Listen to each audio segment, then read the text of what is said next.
Hi friends, welcome back to Soumya's cooking channel. ನಾನಿವತ್ತು ತುಂಬ ಈಸಿಯಾಗಿ ಯಾವುದೇ ಒಲೆ ಹಚ್ಚದೆ ಆರಾಮಾಗಿ 1-2 ನಿಮಿಷದಲ್ಲಿ ಯಾವುದೋ ಒಂದು ರಸಮ್ ಮಾಡೋದು ತೋರಿಸ್ತಾ ಇದ್ದೀನಿ. ಇದನ್ನು ರಸಮ್ ಅಂತನಾದರೂ ಅನ್ಕೋಬೋದು ಅಥವಾ ಕೈಗೊಜ್ಜು. ಇದನ್ನು ಕೈ ಬಳಸಿ ಮಾಡೋದ್ರಿಂದ ಇದಕ್ಕೆ ಕೈಗೊಜ್ಜು ಅಂತ ಕರಿತೀವಿ. ಇದಂತೂ ತುಂಬ ಕ್ವಿಕ್ಕಾಗಿ ಬೇಗನೆ ಮಾಡ್ಕೋಬೋದು. ಟೇಸ್ಟು ಕೂಡ ತುಂಬಾ ಚೆನ್ನಾಗಿರುತ್ತೆ. ಸ್ವಲ್ಪ ಈಸಿಯಾಗೇ ಮಾಡ್ಕೋಬೋದು. ಈಗ ಇದನ್ನು ಮಾಡ್ಕೊಳ್ಳೋದು ಹೇಗೆ ನೋಡೋಣ ಬನ್ನಿ. ಇಲ್ಲಿ ಫಸ್ಟು ನಾನು ಒಂದು ದೊಡ್ಡ ನಿಂಬೆಹಣ್ಣು ಗಾತ್ರಕ್ಕೆ ಹುಣಸೆಹಣ್ಣು ತೊಗೊಂಡಿದ್ದೀನಿ.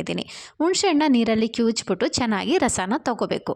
ಇದು ರಸನ ಚೆನ್ನಾಗಿ ಕಿವುಚ್ಕೊಂಡು ತೊಗೊಂಡು ಇಟ್ಕೊಂಡ್ರೆ ಇದನ್ನು ಮಾಡೋದು ತುಂಬಾ ಈಸಿ. ಇವಾಗ ನಾನು ಚೆನ್ನಾಗಿ ಕಿವುಚ್ಕೊಂಡು ರಸ ಎಲ್ಲ ತೊಗೊಂಡು ಹುಣಸೆಹಣ್ಣನ್ನ ಹಿಂಡಿ ಇದಕ್ಕೆ ರಸ ತೆಗೆದು ಇಟ್ಕೋತಾ ಇದ್ದೀನಿ. ಇದಕ್ಕೆ ಏನೇನು ಮಿಕ್ಸ್ ಮಾಡ್ಕೋಬೇಕು ಅಂತ ನೋಡೋಣ ಬನ್ನಿ. ಇಲ್ಲಿ ಸಣ್ಣದಾಗಿ ಕಟ್ ಮಾಡಿರುವಂತಹ ಈರುಳ್ಳಿ, ಎಷ್ಟು ಸಣ್ಣದಾಗಿ ಕಟ್ ಮಾಡ್ತೀವೋ ಅಷ್ಟು ಟೇಸ್ಟು ತುಂಬಾ ಚೆನ್ನಾಗಿರುತ್ತೆ. ಹಾಗೆ ಒಂದು 4 ಎಸಳು ಬೆಳ್ಳುಳ್ಳಿನ ಚೆನ್ನಾಗಿ ಜಜ್ಜಿ ಹಾಕಬೇಕು. ಕಟ್ ಮಾಡಿ ಹಾಕೋದಕ್ಕಿಂತ ಜಜ್ಜಿ ಹಾಕೋದ್ರಿಂದ ಟೇಸ್ಟು ತುಂಬಾ ಚೆನ್ನಾಗಿರುತ್ತೆ. ಹಾಗೆ ಒಂದು ಸ್ವಲ್ಪ ಕರಿಬೇವಿನ ಸೊಪ್ಪು, ಒಂದು ಅರ್ಧ ಕರಿಬೇವಿನ ಸೊಪ್ಪನ್ನ ಕೈಯಲ್ಲೇ ಸಣ್ಣದಾಗಿ ಮುರಿದು ಹಾಕೋತಾ ಇದ್ದೀನಿ. ಹಾಗೆ ಇದಕ್ಕೆ ಸ್ವಲ್ಪ ಕೊತ್ತಂಬರಿ ಸೊಪ್ಪು ನೀವು ಎಷ್ಟು ಬೇಕಾದರೂ ಹಾಕೋಬೋದು. ಹಾಕಿದಷ್ಟು ರುಚಿ ತುಂಬಾ ಚೆನ್ನಾಗಿರುತ್ತೆ. ಸೊ ಇದಕ್ಕೆ ನಾನು ಉಪ್ಪು ಕೂಡ ಹಾಕೋತೀನಿ. ಹಾಗೆ ತೆಂಗಿನಕಾಯಿ ತುರಿ, ಹಸಿ ತೆಂಗಿನಕಾಯಿ ತುರಿ, ಒಂದು 2 ಸ್ಪೂನಷ್ಟು ಹಸಿ ತೆಂಗಿನಕಾಯಿ ತುರಿನ ಹಾಕ್ಕೊಳ್ಳಿ.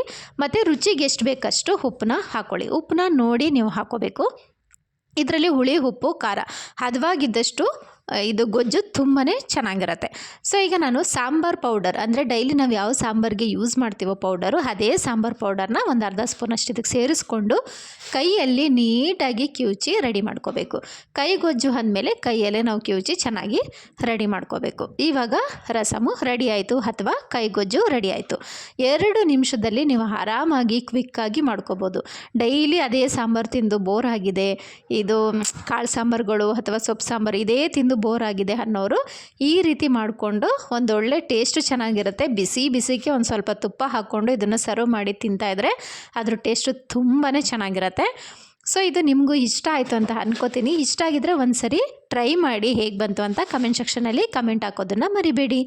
ಇವತ್ತಿನ ವಿಡಿಯೋ ಕಂಪ್ಲೀಟ್ ಆಗಿದೆ ಫ್ರೆಂಡ್ಸ್. ಮತ್ತಷ್ಟು ಹೆಲ್ತಿ ರೆಸಿಪಿ ಜೊತೆ ಮತ್ತೆ ಸಿಗೋಣ ಅಂತ ಹೇಳ್ತಾ ಇವತ್ತಿನ ಬ್ಲಾಗ್ನ ಕಂಪ್ಲೀಟ್ ಮಾಡ್ತಾಯಿದ್ದೀನಿ. Take care all.